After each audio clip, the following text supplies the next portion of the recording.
पूछते हैं मुझे जॉब नहीं मिल रहा, मैं जॉब वाले कहते हैं एक्सपीरियंस लेके आओ, अब फ्रेशर्स को कोई लेता नहीं है तो मैं क्या करूँ।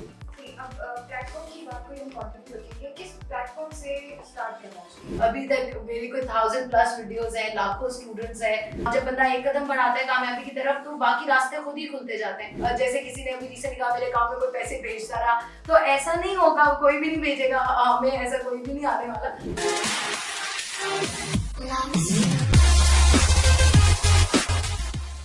अस्सलाम वालेकुम, मैं हूँ मारुफ लाल और आज जिस शख्सियत से मैं आपको मिलवाने जा रही हूँ, शी इज़ दानिया। उनके बारे में मैं आपको बताती जाऊँ कि वो एक यूनिवर्सिटी ड्रॉप आउट है, इकोनॉमिक्स पढ़ रही थी, लाहौर में राइटर बनने का ख्वाब लेकर आई और आईटी से उनका किसी भी किस्म का कोई ताल्लुक नहीं था, लेकिन आज लाहौर की बल्कि पाकिस्तान की एक बहुत बड़ी आईटी एजेंसी रन कर रही है। तो आइए मिलते हैं दानिया से और उनकी इस स्टोरी के बारे में जानते हैं, ये जो इतना चेंज आया प्रोफेशन में उसके बारे में जानते हैं। दानिया, सबसे पहले तो बहुत शुक्रिया कि आपने हमें टाइम दिया। अब मुझे ये बताइए कि ये सारा बैकग्राउंड और इसके साथ साथ फाइनेंशियल क्राइसिस एज वेल, तो उसके साथ how did you come up with this idea to make that? Okay, thank you so much Maroof for coming है। और बिल्कुल ऐसा ही है जैसे मारूफ बता रही है कि जब मैं लाहौर आई थी, I was like 17 18 years old. Lahore आ गई मैं, ऑल अक्रॉस द वर्ल्ड मेरा एडमिशन हो गया था गोल्ड मेडलिस्ट में। और मुझे था कि बस मैंने राइटर बनना है ना, तो जैसे पितरस यहाँ नहरों पे फिरते थे या इकबाल जीसी की सड़कों में बैठते थे, शायद बंदा राइटर सिर्फ लाहौर जाके बन सकता है। तो मैं इस परसेप्शन से लाहौर आई थी, लेकिन जब मैं लाहौर आई तो मैं कुछ पहले ही रिबेल थी और फिर कुछ मजीद आज़ादी, तो मैं काफ़ी डिस्ट्रैक्टेड हो गई इन लाइफ। अब मेरा वो स्कॉलरशिप भी यूनिवर्सिटी का कॉम्प्रोमाइज हो गया। मैं कहाँ से, मैं घर वालों से तो कभी भी नहीं कह सकती थी कि आप मुझे वो पे करो और मैं वापस पे करूँ। So I had to freeze my semester, I eventually had to drop out of the university. वैसे मैं बड़ी गोल्ड मेडलिस्ट और टॉप ग्रेडर थी, बट दिस पर्सपेक्टिव कि डिग्री कंप्लीट करोगे तो कुछ होगा, ये तब मेरे पे आके खुला कि ये कुछ भी नहीं है असल में। मैं अपना डिग्री तो कंटिन्यू नहीं कर सकी, बट आई मेट काशिफ और हमें मोहब्बत हो गई, हमने शादी कर ली। और शादी क्या की, मतलब मैं उसके लिए अनफॉर्चुनेटली है क्या कि जो मेरी शादी की सब कुछ खत्म हो गया and we were on the road और कुछ नहीं पता, एक बेबी एक्सपेक्ट कर रहे हैं और कुछ भी नहीं पता कि कैसे आगे मूव करेंगे, कहाँ से कमाएंगे, कैसे खाएंगे, क्या होगा। एंड काश मुझे तुम फ्रीलांस राइटिंग स्टार्ट करो। एंड मैंने कहा ठीक है, क्योंकि मेरा सिर्फ स्किल ये था कि मेरी अंग्रेजी अच्छी थी और राइटर में बाय पैशन थी इसलिए, वरना मुझे कंप्यूटर्स का कुछ नहीं पता था। लाइक ईमेल पे अटैचमेंट कैसे लगाते हैं मुझे ये भी नहीं पता था, और अकाउंट कैसे बनाना है, मैंने कभी यूट्यूब भी इस्तेमाल नहीं किया था। एंड अभी तक मेरी कोई 1000+ वीडियोस हैं, लाखों स्टूडेंट्स हैं और बहुत ज़्यादा लोग अर्न कर रहे हैं। लेकिन मैं आज तुम्हें एक बड़ी सीक्रेट बात बताती हूँ, मैंने आज तक जिंदगी में कभी यूट्यूब वीडियो देखा ही नहीं है, अपना भी नहीं है, किसी का भी नहीं, मैंने कभी देखा ही नहीं है, because I was not this person. लेकिन वो कहते हैं कि इंसान सबसे ज्यादा जिस चीज से भागता है ना, वही उसके ऊपर आके पड़ती है। तो मैं मशीनों से बहुत भागती थी एंड फिर अल्लाह की तरफ से कुछ ऐसा हो गया, मेरे पास और कोई ऑप्शन ही नहीं रहा, तो मैंने फ्रीलांस राइटिंग स्टार्ट किया। उस वक्त मैंने जो अपने अकाउंट का मतलब नाम बनाया, क्योंकि वो नई नई मोहब्बत भी थी और ये वो, मैं लेकिन दानिया शाह, दानिया खान, दानिया के शाह, ये तो अब वर्ड उस वक्त ईलांस होता। ईलांस ने मुझे ऑटो सजेस्ट किया कि तुम दान काश नाम रखो, जैसे आता है ऑटो सजेस्ट में। मैंने कहा यार अच्छा लग रहा है ये नाम, तो मैंने उसको रख लिया एंड वहां से मैंने स्टार्ट किया। ऐसे नहीं कि ओवरनाइट में कोई कामयाब हो गई, 3-4 साल मैंने कंसिस्टेंटली मतलब 18-18 घंटे राइटिंग की। एक दिन में मैं 36,000 लफ्ज लिखती थी बैठ के एंड उसके मुझे कोई $30 मिलते थे शुरू में। फिर आहिस्ता आहिस्ता ज्यादा मिलना शुरू हो गए और टीम में लोग ऐड करते गए हम लोग। मैंने इस सारे पीरियड में लाइक 4 साल में मेरे 2 बेबीज भी मैंने एक्सपेक्ट किए, 2 डिलीवरीज भी हुए, सी सेक्शन भी हुए, बट ऑल दैट टाइम में वही 18 घंटे सिस्टम पे काम करती है। सो मेरे लिए ये कोई ओवरनाइट सक्सेस नहीं था। अब आके फिर भी इजी है because there are people to guide, बताने वाले हैं। तब तो कोई भी नहीं था, आज से अगर हम 8 साल पहले की बात करें 2012-13 की, तो कोई भी नहीं था इंडस्ट्री में बताने वाला कि ये फ्रीलांसिंग क्या होता है या डिजिटल मार्केटिंग क्या होता है या आईटी क्या होता है। उस वक्त तो लोग कहते थे कि इंटरनेट एक ख्याली दुनिया है एंड इट्स अ बबल जो कभी भी पॉप हो जाएगा। मुझे भी यही लगता था कि इंटरनेट कोई ऐसी चीज है जो किसी भी दिन डिसअपियर हो जाएगी। बट काशिफ की वजह से उसने मुझे कहा कि करने में अब बस मोहब्बत नहीं, सीरियसली इसमें कोई वो नहीं है, मैंने सिर्फ मोहब्बत में ही किया कि ये कह रहा है। मुझे फिर भी ये नहीं पता था कि आईटी का क्या स्कोप होता है या क्या, लेकिन ये कह रहा है मैं इससे मोहब्बत करती हूँ, इसको कर लेती हूँ। अल्हम्दुलिल्लाह फिर आगे चलते गए तो कारवां बनता गया। Since you mentioned कि आप you were working 18 hours a day, हाँ। तो हमारे जो अब न्यू फ्रीलांसर्स हैं जो डिजिटल मार्केटिंग की तरफ आ रहे हैं, अक्सर ऐसा देखा जाता है कि कुछ थोड़े से टाइम के बाद जब उनको कोई रिस्पॉन्स नहीं मिलता तो वो डिस्करेज हो जाते हैं। तो व्हाट डू यू थिंक, आप उनको क्या सजेस्ट करना चाहेंगी, something that they shouldn't give up या उनको डिस्करेज नहीं होना चाहिए? तो टिप ऐसी जो आप हमारे जो न्यू फ्रीलांसर्स हमको देना चाहेंगे? अच्छा, टिप भी मैं जरूर देती हूँ। एक छोटी सी बात मुझे सुकरात की याद आ रही है, मैं आपके साथ शेयर करती हूँ कि सुकरात के पास एक बंदा आया, उसने पूछा कि मैं कामयाब कैसे हो सकता हूँ। वो दरिया के किनारे फिर रहा था, उसने उस बंदे को पकड़ के दरिया में डुबो दिया, उसका सर सांप पानी के अंदर, और दैट गाय कुडंट ब्रीथ। और जब बिल्कुल वो मतलब उसको लगा कि अब ये मरने वाला है, उसको बाहर निकाल दिया। उसने कहा जितनी तुम्हें जरूरत कामयाब ऑक्सीजन की थी ना इस वक्त पानी के अंदर, अगर इतनी बुरी तरह से तुम्हें कामयाबी चाहिए तो ही तुम कामयाब हो सकते हो। तो इस कहने का बाद मकसद ये है कि लाजमी नहीं है हर बंदे को 18 घंटे काम करना पड़े, लाजमी नहीं है, हो सकता है कुछ लोग 4 घंटे दिन में काम करें। अब तो मैं कुछ भी काम नहीं करती, तो शुरू में अगर 18 घंटे कर रहे हैं, आपको बाद में भी 2 घंटे दिन में करना पड़े, 3 घंटे, आहिस्ता आहिस्ता चीजें ऑटोमेट हो जाती हैं। लेकिन जो बात आपने पूछी, मोस्ट इंपॉर्टेंट ये होता है कि आपके पास कंसिस्टेंसी होनी चाहिए, बिकॉज आप स्टार्ट कर रहे हो ना, तो स्टार्ट में आपके पास कंसिस्टेंसी होनी चाहिए। और शुरू के 3-4 प्रोजेक्ट्स बहुत क्रिटिकल होते हैं, उनके लिए आपको बहुत एक्टिव रहना चाहिए। कितने मेरे ऐसे स्टूडेंट्स हैं जिन्होंने मुझे कभी देखा भी नहीं है और वो कमेंट करते हैं मैंने मैम आज फर्स्ट वीडियो देखा था आपका, फर्स्ट टाइम ट्राई किया, मुझे जॉब मिल गया। कितने ऐसे होते हैं 4 महीने से ट्राई करो, मुझे जॉब नहीं मिल रहा।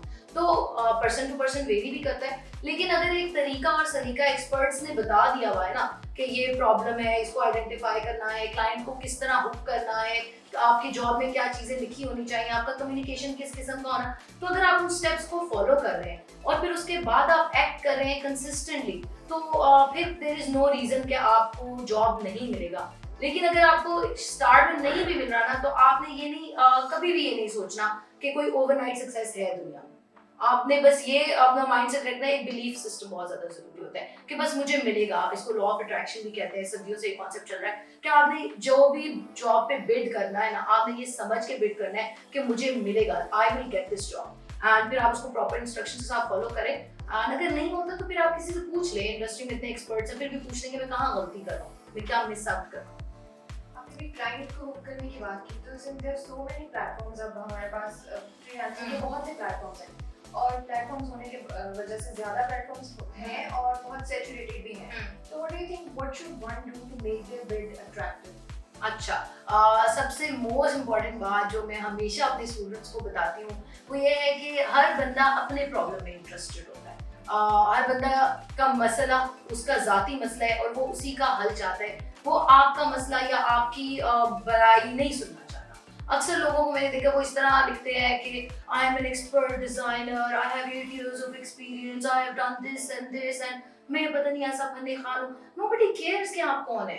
आपका सबसे इंपॉर्टेंट बात ये होता है कि जब आप क्लाइंट की जो भी आप अपवर्क पे हो, फाइवर पे हो, फ्रीलांसर पे हो, हर क्लाइंट ने अपनी एक जॉब डिस्क्रिप्शन लिखी होती है ना, आपने उस जॉब डिस्क्रिप्शन को देख के 1 दफा पढ़े, 2 दफा पढ़े, 3 दफा पढ़े कम से कम, लेकिन ये आइडेंटिफाई करना होता है कि क्लाइंट का पेन पॉइंट क्या है, उसकी प्रॉब्लम क्या है। बास क्लाइंट्स होते हैं जो पहले से बर्न्ड होते हैं, उन्हें किसी से धोखा मिला होता है। बास क्लाइंट्स होते हैं जिनका डिजाइन रेडी होता है, उनको सिर्फ डेवलपमेंट की नीड हो। बास को जल्दी काम चाहिए होता है, बास को सस्ता काम चाहिए होता है, बास को लॉन्ग टर्म चाहिए होता है। तो आपने आइडेंटिफाई करना होता है कि इसका मसला क्या है और उस मसले से आपने अपनी बात ओपन करनी होती है कि यार मैं जानता हूँ कि आप किसी को लॉन्ग टर्म ढूंढ रहे हो, इसलिए मैं आपको सूट करूँ।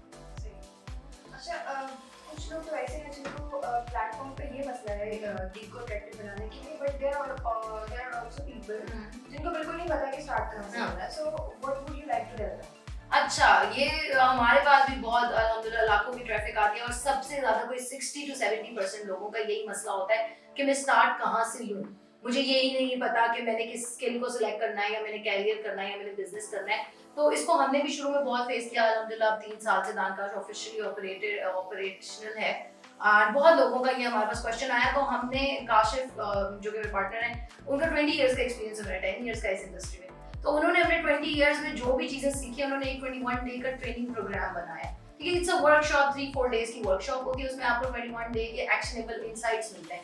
उसमें होता ये है कि जो भी बंदा आएगा उसकी पर्सनैलिटी क्या है, उसका शौक क्या है, उसका स्किल क्या है, उसका इकिगाई क्या है, मतलब उसका पैशन जो हम कहते हैं ना पर्पस ऑफ लाइफ, वो क्या है, और कौन से ऐसे कैरियर है जिसमें वो जाएगा तो वो अच्छे पैसे कमा सकता है। अगर कोई इंट्रोवर्ट है या एक्सट्रोवर्ट है, कोई आर्टिस्ट है या कोई लॉजिकल माइंडेड है, तो उसको उसके अकॉर्डिंग हमने एक पूरा फॉर्मूला प्रिपेयर किया और उनको उसके अकॉर्डिंग गाइड किया जाता है। अब प्लेटफॉर्म की बात को हम कंटेंट रखेंगे, किस प्लेटफॉर्म से स्टार्ट करना चाहिए?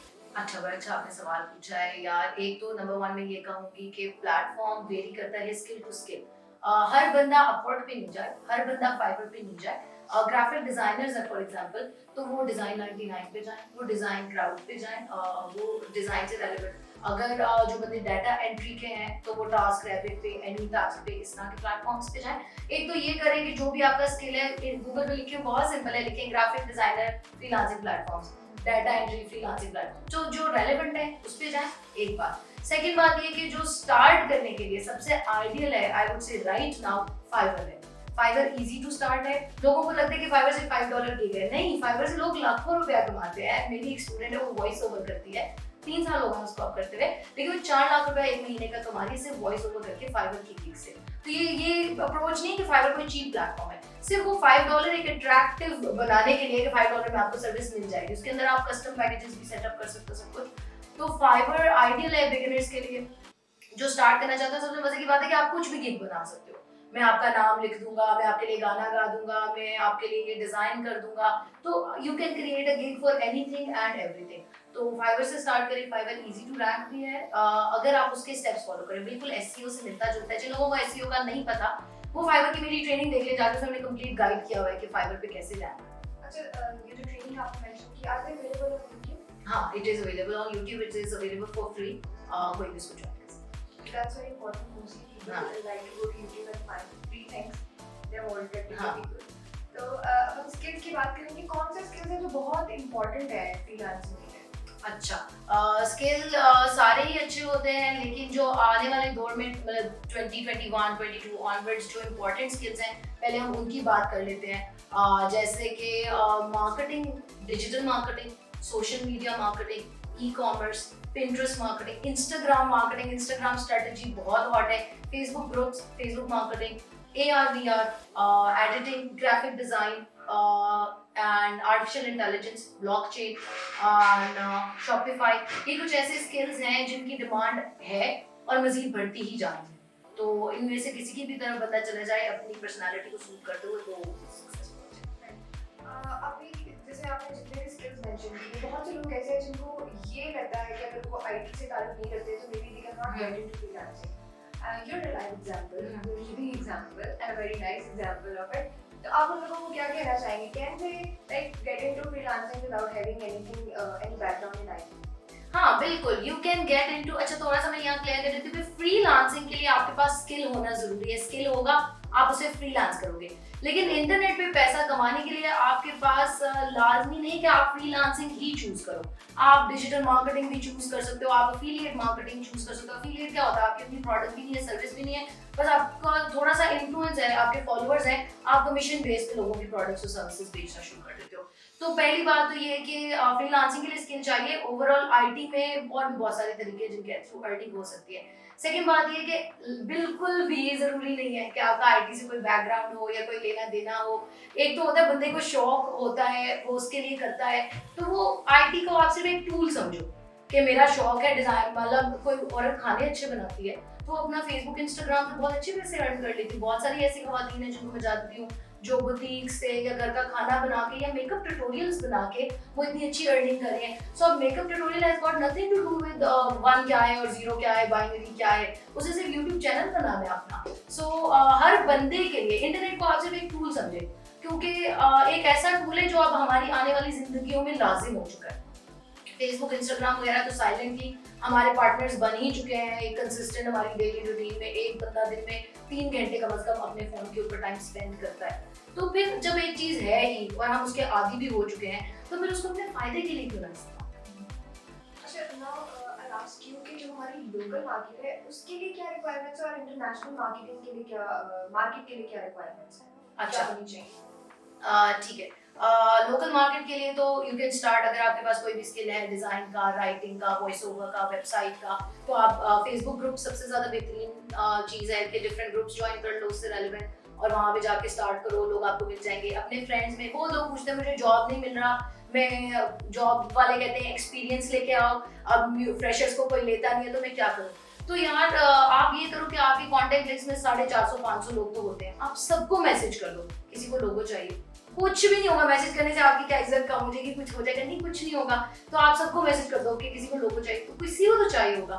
फिर उसके बाद आप अपनी लोकल मार्केट में जिस बार्बर के पास रोज जाते हो, जिस करियाने वाले के पास रोज जाते हो, जिन लोगों से रोज मिलते हो, अपने आगे पीछे रेस्टोरेंट वाले, छोटे छोटे बिजनेस हैं, उनको रीच आउट करो, अपने फैमिली फ्रेंड्स में पूछो। ये है लोकल मार्केट के लिए। इंटरनेशनल मार्केट के लिए मोस्ट इंपॉर्टेंट थिंग जो मैं समझती हूँ, स्किल तो आपके पास होना चाहिए। अगर आप बिगिनर लेवल पे भी हो तो फ्रीलांसिंग में, और इसमें ये फायदा है कि जब मैंने जैसे स्टार्ट किया तो मुझे कुछ नहीं पता था कंटेंट राइटिंग क्या होता है, एसईओ क्या होता है, डिजिटल मार्केटिंग क्या होता है। आज अल्हम्दुलिल्लाह मुझे सारा कुछ आता है। तो ये मैंने सब कुछ क्लाइंट्स के प्रोजेक्ट से ही सीखा है।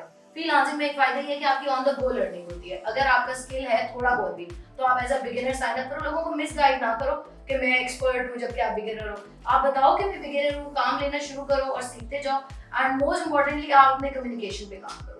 क्लाइंट कम्युनिकेशन अगर आपका अच्छा है तो अगर आपकी इनकम $1000 है, आप उसको $10,000 तक लेके जा सकते हो इजीली, क्योंकि कम्युनिकेशन इज समथिंग जो आपका विन और लूज है, तो उसको बहुत इंपॉर्टेंट है कि आप पेंडेमिक है, जॉब्स लोगों की जा रही हैं, तो इसमें किस तरह से लोग इंटरनेट की तरफ आ सकते हैं और किस तरह से अर्निंग कर सकते हैं, इस बारे में? अच्छा, बिल्कुल। पेंडेमिक के अंदर पाकिस्तान के अंदर पर्टिकुलरली 11 मिलियन यूजर्स का इंक्रीज हुआ है 2020 से 2021 के अंदर इंटरनेट के ऊपर। तो 11 मिलियन यानी नए लोग पेंडेमिक के बाद इस तरफ आए हैं। अब जिन लोगों के बिजनेस ने लॉस फेस किया पेंडेमिक में, बहुत अरसे से, पेंडेमिक से बहुत पहले से मुझे कोई पता नहीं था कि पेंडेमिक आ रहा है, लेकिन एक बहुत अरसे से वी वर एजुकेटिंग और मार्केट ऑन दिस थिंग कि जो बिजनेसेस ऑनलाइन नहीं है वो अनकरीब बिजनेस में ही नहीं रहेंगे।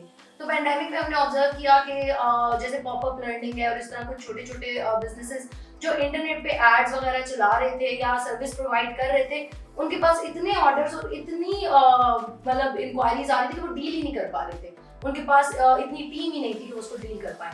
लेकिन जो बिजनेसेस ऑफलाइन थे वो कम्प्लीटली शट डाउन हो गए, उनका बहुत लॉस हुआ। तो अब हम लोगों को ये सबक सीख लेना चाहिए कि हमारा अगर बिजनेस है, फैमिली का बिजनेस है, अपना बिजनेस है, कोई भी बिजनेस है, हम उसे इंटरनेट पे लाजमी शिफ्ट करें। फ्री में स्टार्ट कर लें। फेसबुक, इंस्टाग्राम और ये सब फ्री एडवर्टाइजिंग प्लेटफॉर्म्स हैं। यहाँ पे आप अपने फ्री प्रोफाइल्स, पेजेस सब कुछ बना सकते हो। यहाँ से स्टार्ट ले लें। जब आपको कोई अर्निंग आनी शुरू हो तब आप वेबसाइट बनाओ और आगे वाले प्रोसेस पे जाओ। और जो लोग जिनको जॉब्स की वजह से टेंशन हुई है या जिनको जॉब्स नहीं मिले, उनके लिए भी यही है कि वो फ्रीलांसिंग वाली साइड पे आ जाएं। वो सर्विसेज वाली साइड, फॉर एग्जांपल एक अकाउंटेंट था, उसकी जॉब थी अकाउंटेंट की, अब नहीं है, तो वो फ्रीलांसिंग, अपवर्क, फाइवर पे अकाउंटिंग की प्रोफाइल बनाए। वो सोशल मीडिया पे अकाउंटिंग की सर्विसेज अपनी जो आपने प्रोफाइल बनानी है, बहुत इंपॉर्टेंट बात है यार सब लोगों के लिए कि जो भी आपने अपने आप को अपना प्रोफेशन चूज करना है। अगर आप इंटरनेट से पैसा कमाना चाहते हो और एज अ प्रोफेशनल वहां पे जाना चाहते हो, तो फिर आपकी फेसबुक आईडी, आपकी इंस्टाग्राम आईडी, आपका ट्विटर, वो सब वही रिफ्लेक्ट करना चाहिए। वहां पे आप पोर्टफोलियो अपलोड करो, ऑन द प्रोसेस चीजें अपलोड करो, अपनी डिस्क्रिप्शन वही अपलोड करो। डिस्क्रिप्शन में ये नहीं लिखो पापा की परी और मतलब लिखो कि एक्सपर्ट फ्रीलांस राइटर हूँ। तो इस तरह है। now we'll talk about दानराज। आप जो इंस्टीट्यूट चला रही हैं उसमें कौन से किस टाइप के कोर्सेज ऑफर हो रहे हैं उसके बारे में? अच्छा, दानराज के अंदर अल्हम्दुलिल्लाह आईटी और नॉन आईटी दोनों किस्म की ट्रेनिंग्स करवाई जाती हैं। थाउजेंड्स ऑफ हमारे सक्सेसफुल स्टूडेंट्स हैं जो ऑलरेडी कर चुके हैं। इसके अंदर ई कॉमर्स है, डिजिटल मार्केटिंग है, सोशल मीडिया मार्केटिंग है, फ्रीलांसिंग ऑन अपवर्क, फाइवर, ये ट्रेनिंग्स हैं। ग्राफिक डिजाइन है, ग्राफिक डिजाइन एजेंसी कैसे बनाना है, सॉफ्टवेयर हाउस कैसे बनाना है, डिजिटल मार्केटिंग का एजेंसी कैसे बनाना है, मतलब अपने बिजनेस के लिए कैसे करना है एक बात, और किसी और के बिजनेस के लिए कैसे करना है, एज अ सर्विस उसको कैसे चलाना है, इसकी भी ट्रेनिंग दी जाती है। वीए की ट्रेनिंग दी जाती है, वीडियो प्रोडक्शन हाउस, इसकी ट्रेनिंग दी जाती है। एंड ये सारी ट्रेनिंग दी जाती है, फिजिकल भी और ऑनलाइन भी। यानी जो लोग लाहौर में मौजूद हैं या आके सीख, कुछ हम लोग ऐसे होते हैं, कुछ लोग जो कहते हैं कि हमारे साथ ट्रेनर होगा या गाइड होगा हम तभी कर सकेंगे, तो वो लाहौर में हमारे जौहर टाउन में आके हमारे साथ ट्रेनिंग्स लेते हैं। और जो लोग ऑनलाइन करना चाहते हैं, कोई कराची से या अफ्रीका से भी लोग कर रहे होते हैं, इंडिया से बहुत ज़्यादा लोग होते हैं, तो वो भी कर सकते हैं। ऑनलाइन इंस्ट्रक्टर्स मौजूद होते हैं, सारा करिकुलम सब कुछ मौजूद होता है और ऑनलाइन भी कर सकते हैं। थैंक यू सो मच दानिया कि आपने हमें अपना टाइम दिया, हमें दानराज में बुलाया। हमारी बेस्ट विशेस आपके साथ हैं और दानराज के साथ जाने से पहले अगर आप कुछ मैसेज देना चाहें हमारे यंगस्टर्स को। अच्छा, बिल्कुल, थैंक यू सो मच आप लोगों का। मुझे बहुत मजा आया आपसे बात करके और ऐसे लगा कि we had a very great discussion और प्रोडक्टिव टाइम हमारा गुजरा। यंगस्टर्स के लिए सबसे इम्पोर्टेंट बात यही है कि मैं हमेशा इस बात के ऊपर जोर देती हूँ कि बेमेहनते पैगम कोई जौहर नहीं खिलता, रोशन शरर देशा से है खाना एक फरहाद। मुझे पता है उनको उर्दू इतनी नहीं आती है, तो मैं बता देती हूँ कि मेहनत सबसे ज्यादा इंपॉर्टेंट चीज है। ये मत सोचें कि कोई हमारे लिए कर देगा, कोई मेरा अकाउंट बना देगा, कोई मुझे जॉब खुद ही भेज देगा, कहीं से मेरा ई कॉमर्स चल जाएगा, बस मेरे पेज पे कोई खुद ही आके जैसे किसी ने अभी रिसेंट कहा मेरे अकाउंट में कोई पैसे भेजता रहा, तो ऐसा नहीं होगा, कोई भी नहीं भेजेगा हमें, ऐसा कोई भी नहीं आने वाला। आपको खुद करना है, स्टार्ट लेना है, स्टार्ट लेंगे। इंस्टीट्यूट्स बहुत हैं, प्लेटफॉर्म्स बहुत हैं, सिखाने वाला लोग भी मौजूद हैं। राइट टाइम भी यही है यार, ये आपके पास आखिरी 6 महीने या 1 साल है। अभी भी अगर आप लोग नहीं करोगे तो फिर आपके पास हमेशा पछतावे के अलावा कुछ भी नहीं रह जाएगा। सो पहली शर्त ये है कि पहला स्टेप लो। जब बंदा एक कदम बढ़ाता है कामयाबी की तरफ तो बाकी रास्ते खुद ही खुलते जाते हैं। दूसरी चीज ये कि यकीन रखो कि जो मैं करने वाला हूँ वो होगा, एंड मेहनत करो। जो बंदा मेहनत से घबराता है वो नहीं करता, उसको चाहिए कि वो बस नौकरी करे।